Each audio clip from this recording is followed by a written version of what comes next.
Hello, everybody who is tuning in. This is the kickoff meeting for M4MM, State of Ohio. So I'm going to introduce myself. My name is India Struther, and I am the Ohio Director for M4MM. Mr. Herb? Oh, me? Yes. Oh, my name is Herb Washington. I'm in Youngstown, Ohio, and we have a dispensary and a processing lab. We were close on cultivation at a few points, and once they forced the way that they did, it made it seem like a very uphill struggle to win based on social equity in the state of Ohio. Yeah. We're going to get into that very shortly because I see that they're getting ready. They're trying to change some policy when it comes to dispensary licenses coming up shortly. Yeah, we need Um, real dialogue about that. I yeah. think, some strong opinions about it. Okay. Well, we're gonna give you the floor in a second. Let's introduce Miss Kilpatrick. I'm sorry, Miss Kilpatrick. Just Um, so Arian, tell you what you. okay, I'm Arian Kirkpatrick. I am the owner of Harvest of Ohio, Harvest Processing, and Harvest Grows. I am one of 1.6% in the United States of Black folks that are vertically integrated in this business. It's been a 3.5 year battle, and we are just in the process of finally getting our stores open. Or we received our license November 30th of 2017, and that's how long the battle has been to get open. So Yes. I am launching my own CBD line, and it seems like the next thing and the next thing and the next thing before I can actually get going. So I surely understand that. So I just wanted to quickly introduce M4MM for those who are tuning in from Ohio. There's many people from Ohio that say that they have no idea what this organization is or the organization even existed. So M4MM is a 501(c) nonprofit organization. It has been in existence since 2016. And like the name, Minorities for Medical Marijuana, there are several initiatives that M4MM has, and we can pick what we need for our state and what's precedent in our state at any time. But some of those programs that we have are Ready, Set, Grow. That's where college intern and workforce apprenticeship programs are aimed at creating hands-on experience, and they're really targeted to HBCUs. So eventually, hopefully in this 2021, I'm hoping to get Central State and Wilberforce on board to having some type of apprenticeship program for those collegiate students who want to be in the field. Also, we have Sow the Land, and that's hemp farming and technology advocacy, education, and resources for today's Ohio farmers. We also have Vets with Voices, and that is about guiding the voice of vets in their experience with cannabis and fighting the effects of PTSD and other medical debilitating illnesses.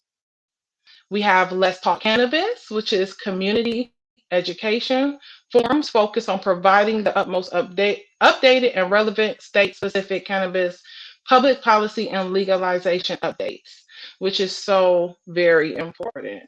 Hi. I just want to say hello. We have Project Clean Slate, and that's the expungement fair, which is something that is also very near and dear to our heart.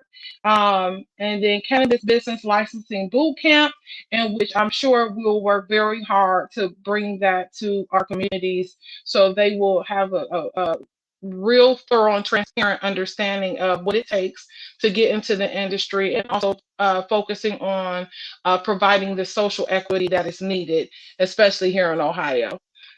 Okay, Terrell, can you please introduce yourself and let us know what you're doing in the industry? I can't hear you, Terrell.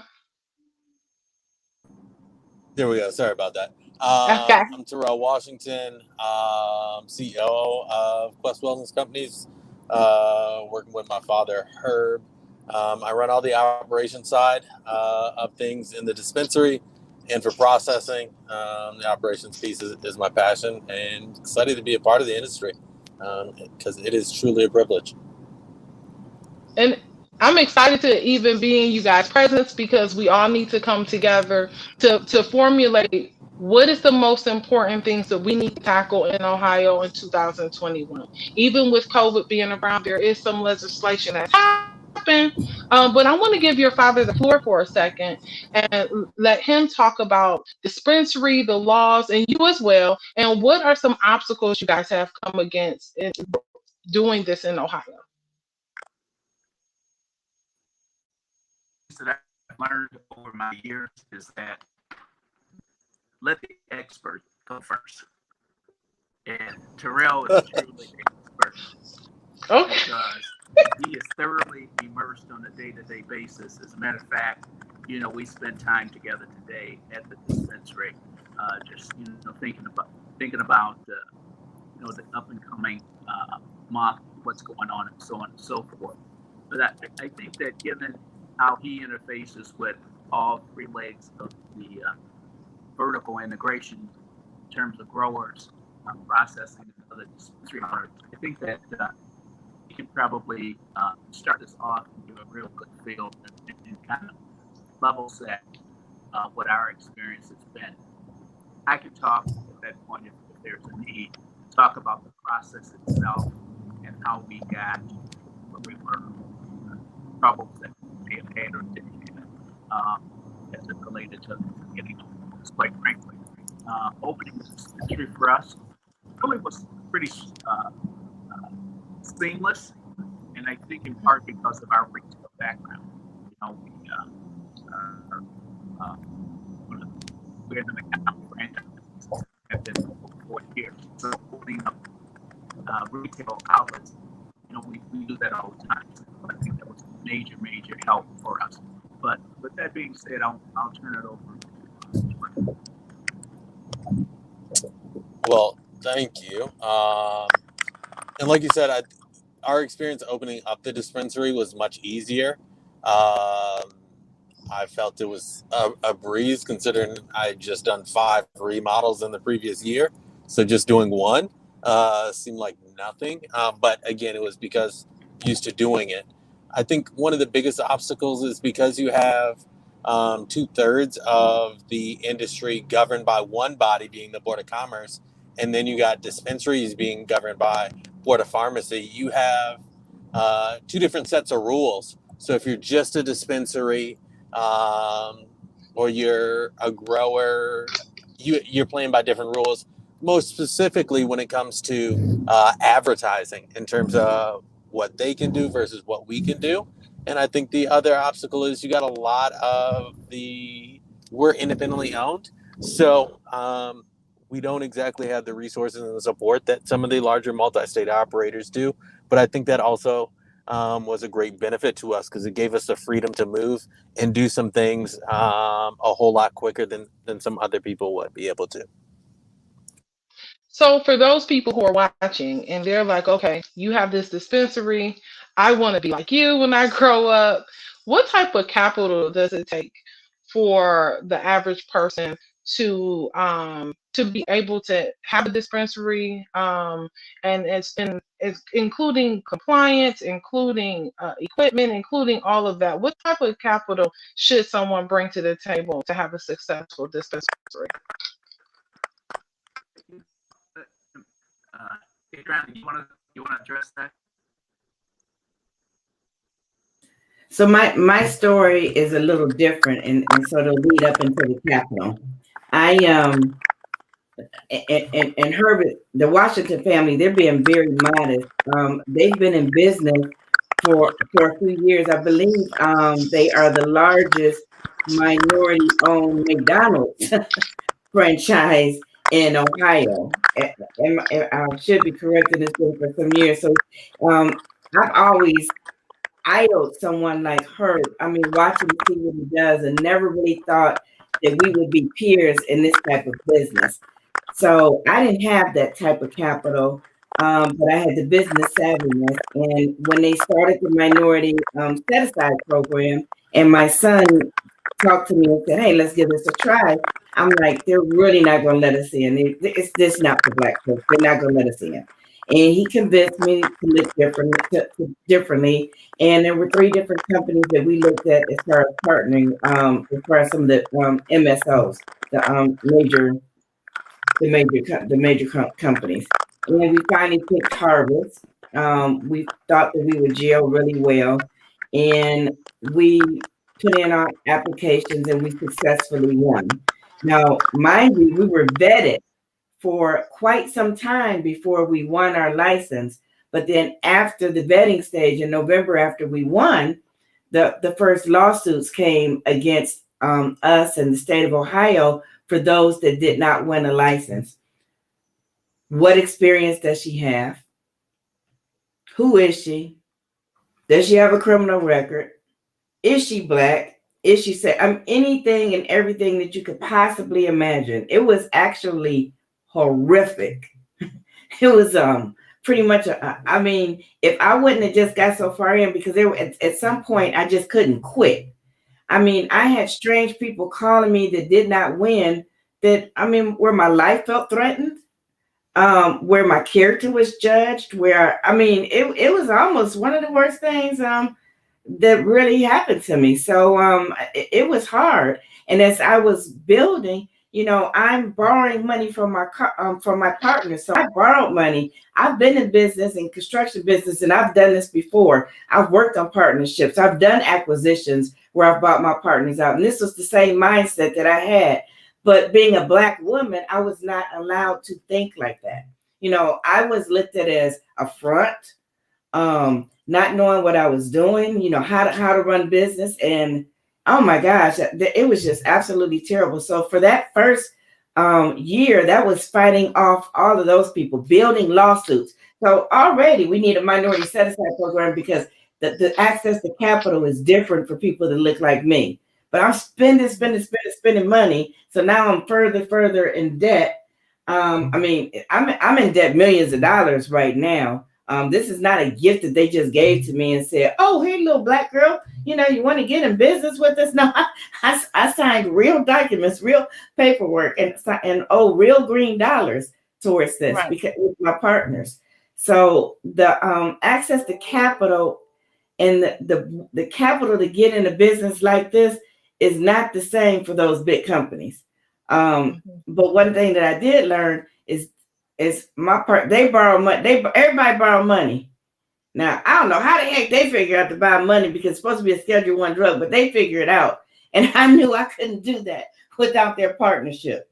Right. You know, so one of the things, and especially when it's with this minority set aside program, which we need to follow, because the state of Ohio is really trying to take that away, because they took Can you speak more about that program? So this is unbelievable. So now everybody that applied for the job, they knew it was a requirement. They knew it was 15% requirement for minority set aside, and everybody applied. Nobody questioned it when it was on the application. But when they didn't win, because green, who is real? That color just makes everything happen. So when that didn't happen, they fought to say that there was no discrimination, no discrimination or prejudice against minorities in the cannabis business.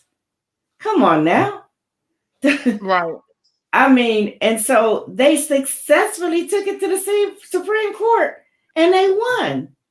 And so that's what happens. That's why and so now they're in the process. Okay, do we have to get a disparity study? Every time they try and tell us that there's no prejudice in the industry that we're in, let's come up with a disparity study so that we can get it in paper, so it's legal, so that we can, what we already know. I mean, because if we didn't know, it would be more people that look like me, the Kirkpatrick Couch Washington family. I mean, me and Herb was talking about it today. He said, the people that look like us, they're not in this business anymore in Ohio. No. What happened? So they literally are taking away bill. They said the the legislation wasn't written strong enough. So I did let them know. I said, whenever I win and I get my business open, when that day happens, I want to let you know that I am going to fight for social justice, social equity in this business for others. I'm not the type of person that wants to be the only one. And Right. actually, I reached out to her a long time ago. We met for lunch, dinner. We talked on the phone because there's plenty of tears, plenty of tears. So I didn't mean to go so long on one No, question. no, that's fine because there's our viewers are watching and they don't even know that there's this problem, this Mhm. type of problem, especially in Ohio, and that the legislation has been taken away. Um, you said it was 15%, wasn't it? Am I correct? It was 15%. And I Yeah. actually know what happened to the other company that was vertically integrated along with me. I don't think Hmm. they're open. I'm not sure what happened there. But it is definitely not for the weak and weary, for real. This was very time consuming and just an emotional drain. 'Cause I run another business, a full time construction business. I'm a full time wife and full time mother. And so I had to, I learned a lot of legal things that I thought I was just going to in business. Hmm. My son had me fooled. He was like, oh, the world is so nice and they want us to do this, Mom. It wasn't like that. Right. No. It was not. But guess So what? I am so happy and my whole family is in this business with me, from my sister to my Can you husband, guys my hear me? daughter, and my son. So very happy. I don't know. Can you guys yeah, hear me? it Yeah. Yes, we yes. can. Much better. Okay, I would Yeah. say this. Your original question about cost, um, that number is going to vary depending upon what type of facility you want to build. And typically, when you do your application process, you're building something knowing that you're competing with a lot of very talented people who are going to be very well capitalized. And your feet are going to be held to the fire with what gets submitted because that's what the state is going to expect you to do. And so you have to be concerned with that. Uh, how much money? You need to have enough money that if you lose it all, you don't go jump off a bridge. Okay? I mean, that's real talk. Now, if I were to put a number on it, if you're just going to do one dispensary, I would say that depending upon what you want to build, you need $1.5 million, and that gives you a little cushion. We were fortunate that we didn't borrow any money. You know, Mr. Herb, for you broke our, up a little bit. How much was that again? You said at the minimum what? I'd say you need I would say you need $1.5 million, and Mhm. and that's assuming that you're leasing a building.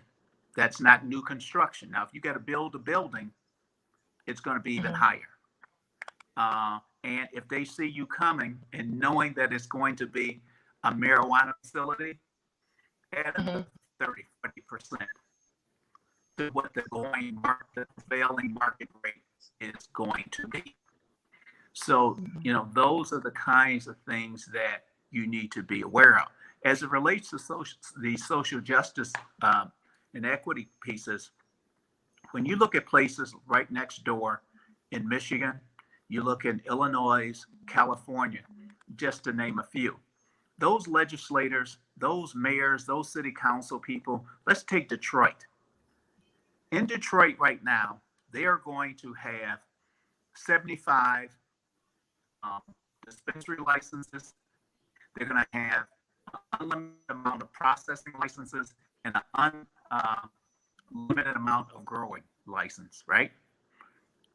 Their social equity program is this: you must have lived in Detroit for at least 15 of the last 30 years. Okay? There's going to be, and if you meet that criteria, you got to get a state certification and a city certification. It doesn't appear to be that big of a deal. Then the application pool goes in. And for the first 6 weeks, the only applications that get the first look are social equity. And the city council in Detroit has said no less than 50% of the dispensary licenses will go to Black folk or social equity people from Detroit.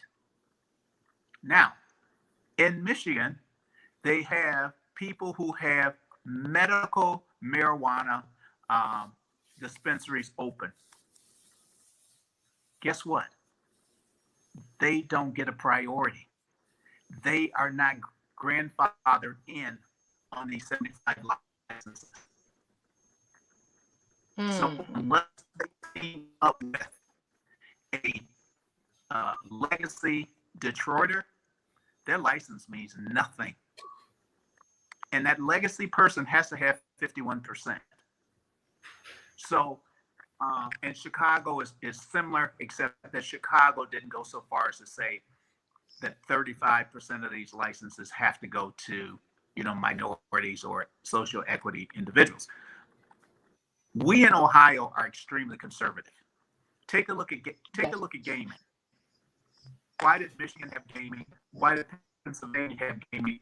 In Ohio, sitting there with no gaming. It made no sense. All those tax dollars were going east and going west. We sitting here being holier than thou. Mm-hmm. Yes, sir. But we finally got in the game. We have to have really strong political allies, and we have to have a community that says no. This is not going to happen unless people that look like us, because the large preponderance of people that are locked up look like us about marijuana. We have to get an advantage, or at least half of the licenses have to go to us. I'll just say this and I'll be done. In Michigan, they went even a step further. They very cheap license application fee, and they said any property that we own, there's a certain amount of properties, not in the land bank, but city-owned properties, though if they're in the zone for marijuana, that those properties can be sold to successful legacy applicants for 25 cents on the dollar.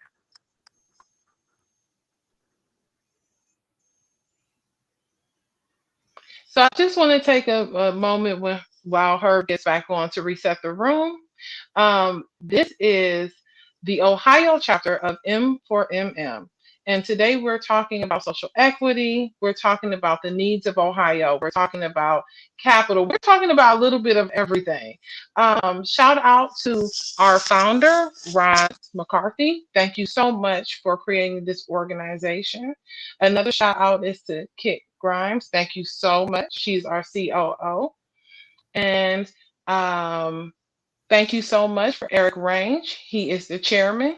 And for those who are wondering, we can be found on Facebook at M4MM Ohio, as well as if you would like to become a member, please log on to M4MMUnited.org and go ahead and fill out the membership, especially if you're in Ohio, so you can join us so we can have a very successful 2021. And as we're bringing these things to light, we're just recognizing what we need to work on in Ohio and how we can get started doing so. Mr. Washington, were you done or were you still speaking? I didn't want to interrupt you while you're being cut off. I've talked enough over the years. when I've talked, my time is up. You know how your parents give you that side eye? My son gives me the side eye. Terrell, did you give him the side eye? That's not good. This is a $130 billion industry by 2024. So what do you think we can do to bring for Ohio, right, to advocate more for social equity. What's social equity? What does that look like?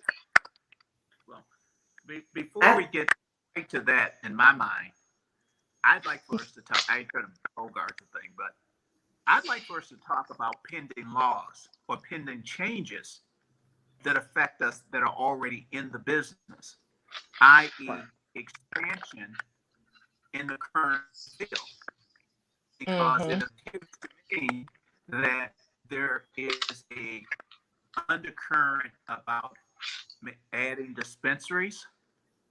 And I would say that if we're going to add dispensaries in the state, that the dispensary owners should not be diluted with more dispensaries without us also adding more growers.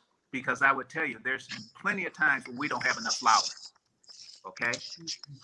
And I think we have, personally, we have enough processors.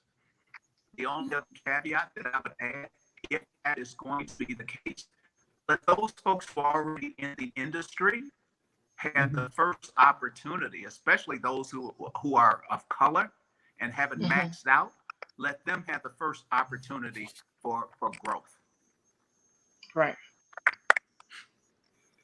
I think it's important that we have organizations like minorities for medical marijuana because you need numbers, you need support.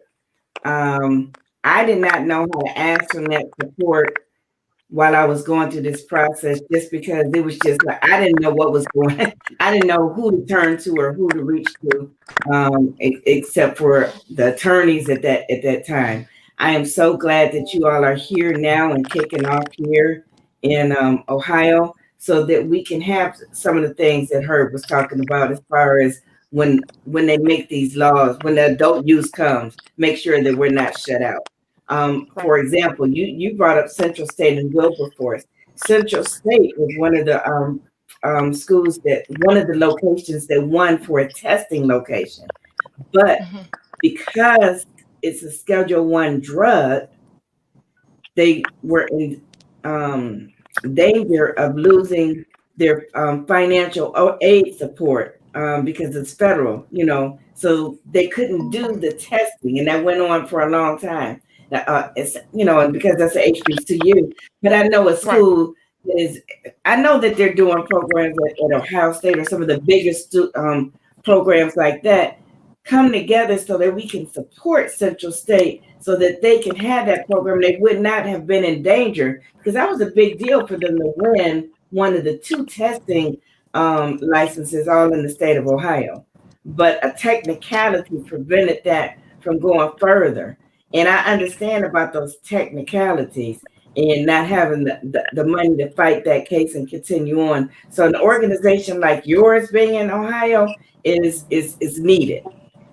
So we really need to recruit and get as many people as possible. So we're all owners as far as I have 3 dispensaries, I have a processing, I have a 25,000 square foot cultivation site. But there are so many ancillary businesses here that we could support. There's other people that are making different product, different branding, different marketing. How can we bring them into this industry? I tell my team now, and my partners are in full support of what I'm doing because I run this business. And they are totally fine with it. I'm like, I had to teach them what MBE meant and SBE, FBE. I said, let me tell you a little bit of something. We're going to use minority business enterprises, female business enterprise. They brought me some SBEs. Okay, small business enterprise, that's fine too. But I'm talking about people of color right now. So those are the things that we need to come together so we can work collectively, work collaboratively to make true change of for people of color in this industry. We have to do that. So I am so happy when you reached out to me about this kickoff because I want to kick off and I want to kick butt. I want us all to be successful in this business and we need that help. Yeah, Yeah. I'd definitely piggyback on that and say that we definitely need to work collectively because it's very easy for some of these larger companies to squeeze us and then buy us off, like we've seen it be done already in the 2 years that dispensaries have been open specifically, really to protect ourselves and to get major change. Because I know some of the big cultivators and processors who aren't vertically integrated are trying to lobby to be entitled to dispensaries based upon how many cultivation square feet they have, or if they have processing as well. And my pushback has been is, okay, well, if I got dispensaries, am I entitled to a grow now then? If you pass that, if Right. you're entitled to dispensaries? But they're doing that because they're not worried about the smaller businesses, and they're definitely not worried about the minorities, because they would have supported that 15% if they actually cared about the minorities in the industry. Now, I'm not going to Right. say that everybody doesn't care, because there are plenty of allies in the industry that I found, but I think the majority, none of them advocated for us keeping that 15%. So they Not all can one. do more. Not one. Yeah. Yeah. It's a sad commentary when you look at, where we started in Ohio with the licenses and where we are today. 2 years, 3 years now from the awards of some of those licenses. And as Terrell talked about, we get on a fairly regular basis people calling and wanting to buy us, and I just laugh. And one person called and wanted to buy us, and I said to them, they were white, and they're a large multi-state operator, and I asked them, I said, "Did you ever see Django?" And they scratched their head, and I said, "Watch Django, and then come back and talk to me." I said, "All I want you to understand about Django is, in there was a scene where Jamie Foxx said something about a ridiculous offer. Now, if you came back with such a ridiculous offer, I might consider it. But, there's no need for us at this point to sell, because our mission has not been fulfilled. Right. This is not get it and flip it for us. We want to establish a legacy that I pass on to Terrell, his sister, and grandkids, and what have you. That's how we generate generational wealth. This is one of the few places where we still have an opportunity in this country to be in on the ground level.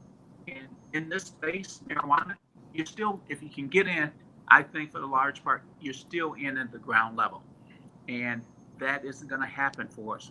I mean, most of us were not able to get in on gaming, alcohol, and so on and so forth, some of those kind of vices. But we are a big consumer. We are a very large consumer. So why should we not also be producers and control a certain percentage of the business that takes place in the United States? Absolutely. And African Americans, we were the first. We kind of created the marijuana business. It may not have been,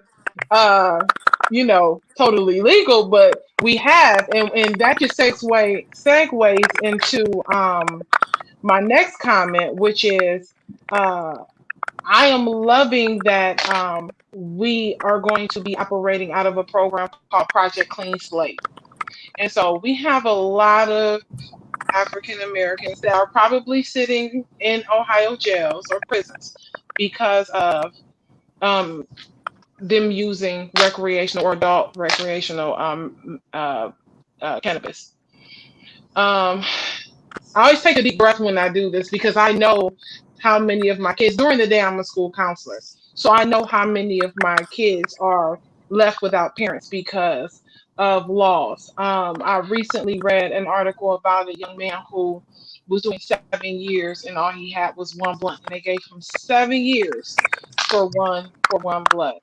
Um, do you guys know if we have any expungement programs? I don't think we do. I've searched and searched and searched, and I don't think we have anything for any minorities that are sitting in jail really unfairly for having marijuana. Oh, The more progressive cities tend to have it, but as you speak about folks who are incarcerated, and I'll speak to Illinois and I'll speak to Michigan on their application process. If you have someone who has on your application who has a felony for marijuana, guess what? You get more points. That's how progressive they Wow. are. You get more points. Think about that for a moment. You think Ohio would ever get to be that progressive? yeah, it's going to take a lot of work for Ohio to be that progressive. A lot of work. A lot of work for Ohio to be that progressive. Um, I do know, and if I'm not mistaken, there are cities that are in Ohio that has voted to um, decriminalize marijuana if you're found to have about 100 grams, and then if you get caught with 200 grams, um, it is a misdemeanor, but you're in jeopardy of getting your license taken. Yeah, Cleveland has that. That's a recent bill. But Yeah, this is a young man. I mean, it was within the past week that was arrested for having what he had 2 ounces of marijuana on him when he was having a health crisis, and they put him in jail when he passed away here just recently. I mean, I just read a little bit of the article yesterday, and he was put in jail first time, 2 ounces, medical issue. They put a cap, one of those things on his head, and tear gassed him, and he died. This is crazy for right, marijuana. Something that is medical marijuana right now is legal, and this young brother just lost his life. right. And then we talked about even the history of it, and I was trying to find it, but I can't remember. But the reason that not medical marijuana period is a Schedule 1 drug goes way back, because Black folks and Indians were using the hemp, and they had so many different cures for it, and they were successful in it. And there was an attorney general, a federal attorney general, that made the decision to make marijuana a Schedule 1 drug.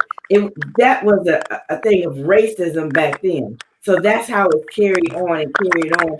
So they have put us in bondage for so many years and carried it on until now. So we weren't expected to really make money off of this drug at all. Right. So that was Harry Anslinger, and that And all Slinger, yes. yes, that was all rooted in him needing job security because they had won the prohibition battle. So he needed something else to do in order to keep his job, and they needed to discredit those who were opposing Vietnam, and they were hippies and Black people. So the easiest way for them to discredit our voice was by criminalizing what we were using to medicate then. Right. And then they came out years later and said, no, we were lying about it. And the irony is that you could get a draft deferment from World War II for growing hemp for the war effort because they needed it for rope. Mm. For those of you who would like some type of history on cannabis and cannabis in the urban community, please watch The Grass is Greener. I think that's on Netflix.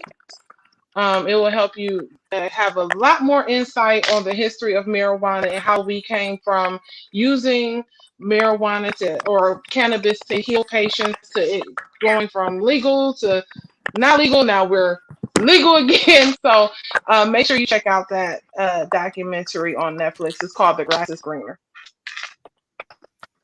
Great. So in Ohio, we're here. We have a lot of things that we have to we have to do as far as advocacy is concerned. Social justice is a big one.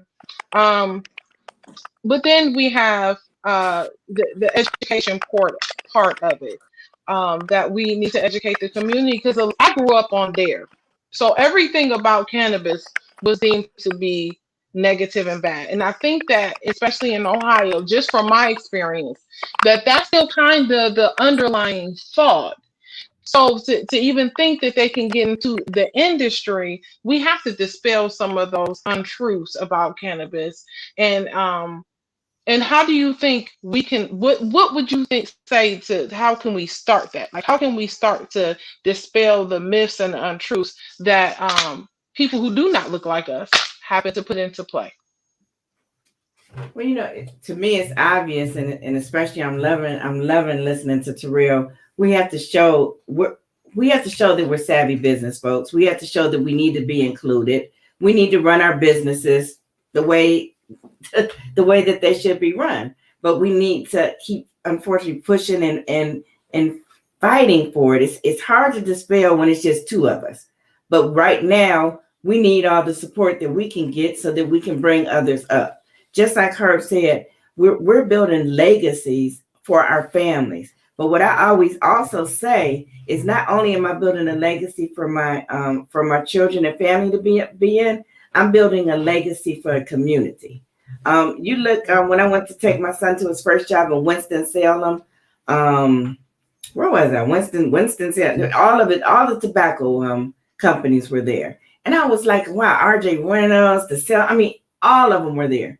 That is a town that was built up on tobacco that we grew, that we grew and that we built. And so now that we're building and working in these industries now, we need to make sure that we are building a legacy for our community.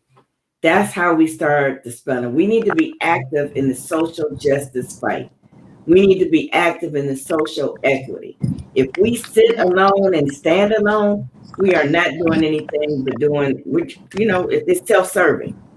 And you have two companies right here that are built on not being self-serving.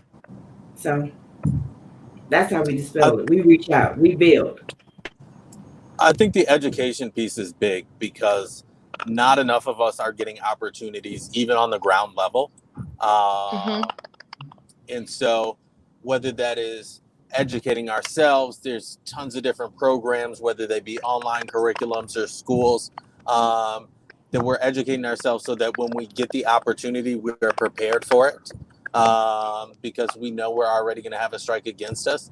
And then I think as a community as a whole, it's not enough for just us, the minority businesses already in the industry, to focus on justice, inclusion, and equity. We need everybody to pressure our white counterparts to include minorities in their businesses. Look at how many minorities they have on their leadership team. How many do they have in C-suite? How many do they have on their board? Mm-hmm. And if they don't value us in terms of our contributions to the industry, we have to understand that they're looking at us as nothing more than $1, and we need to shop elsewhere and support other people and pressure them to include us and treat them like our white counterparts. Yeah. I think I told her this story when we first met, and it was so funny. Perception is everything. So this has been, like you said earlier, India, something that we've been doing for a while, but the perception of us and Black folks in it always had a negative undertone. We need to change that and show that we're business owners. We're in business to make a difference. And we sell we sell pharmaceutical products. So, but the true matter is, if you see a white male man in this field, he's corporate. It's okay. But when we're Black in it, it's not that sexy.